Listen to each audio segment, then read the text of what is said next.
Hi, I'm Gary, and this is my audience.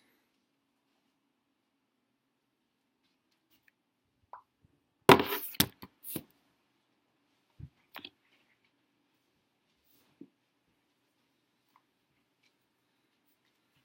live in a world today where police officers are being targeted for unlawful shootings of people of all races.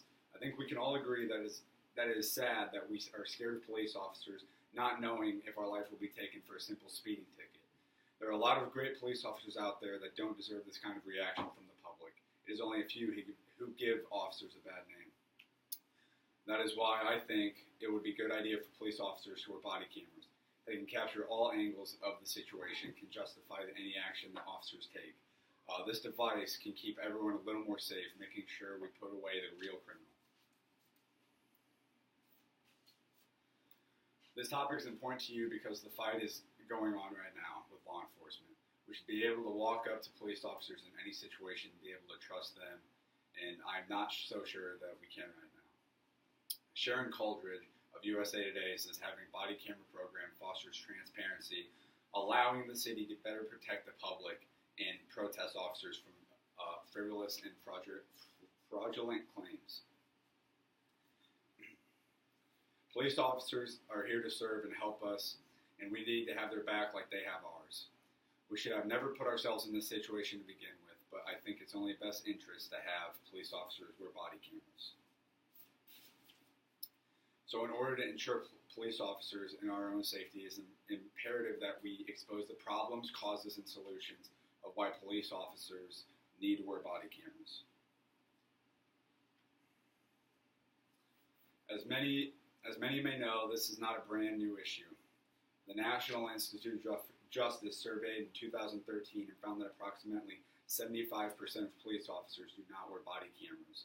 In fact, a lot of officers were against it at that point in time, and now they are reconsidering. First, people are getting shot without any proof of criminal action. Chaz Kelcher, Harvard journalist, created a study that indicates that police officers were more cautious and risk-averse when wearing body cameras. The author suggests that reasons that camera-wearing officers may have fewer arrests and conducted fewer stop and frisks was because they thought more carefully about criminal policy and the procedures.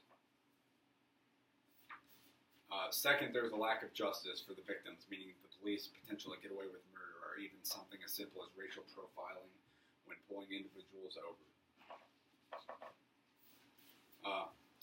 Veronica Mayo covered a story in Missouri expressing how things could have been different in a body camera if a body camera would have been on. When Michael Brown, an unarmed black teenager, was fatally shot by a police officer in Ferguson, Missouri in 2014, it led to a lot of questions and weeks of unease.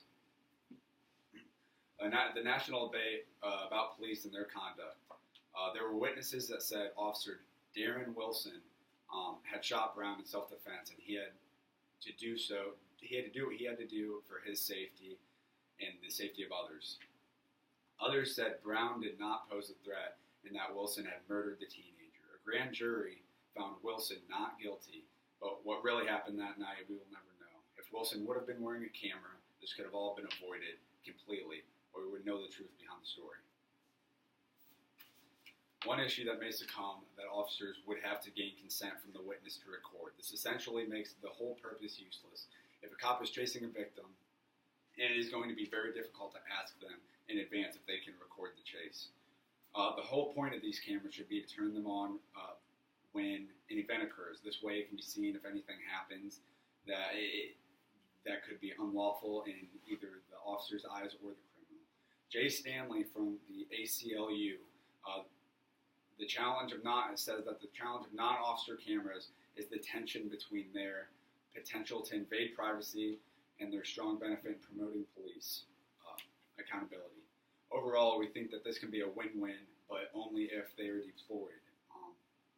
Deployed within framework of strong policies to ensure they protect the public without becoming yet another system for routine surveillance of the public. Second, officers would also be accountable for situations that they didn't record, giving an officer a camera and telling him that he needs consent is contradicting itself. The argument is some individuals do not want to be videotaped, and it's their privacy. If so, officers do get cameras, and people say it is a violation of privacy. Don't complain about officers being crooked. We shouldn't be concerned with officers misusing their cameras. The idea of the cameras is to keep everyone feeling safe and more secure with police officers. They cannot help us if we don't let them. Cato Institute says that it's especially important that body camera policies be public because it will solve issues we've been occurring in the society, giving their perspective of the officer. This way, the truth can be determined and quicker, giving less time for riots and whatnot. Our concern shouldn't be the privacy; it should be our safety. Now we must determine the actions that need to be taken in order for this process to work effectively. First, it could solve the fear aspect the public has for police in general. If they are videotaping the entire interaction, there is evidence for police misconduct. If they happen to not be recording in a particular situation, they failed as a public service and should be fired. Second, it'd be useful to cut back on misconduct, less deaths from police officers that would then lead to less damage and riots within cities and experience these traumatic events. Police officers deserve to be trusted. They cannot do their jobs if everyone is questioning them constantly. Body cameras make that possible. By looking at the problems, causes, and solutions regarding the current state, the police officers wearing body cameras, I think we can determine the positive outcomes outweigh the negative.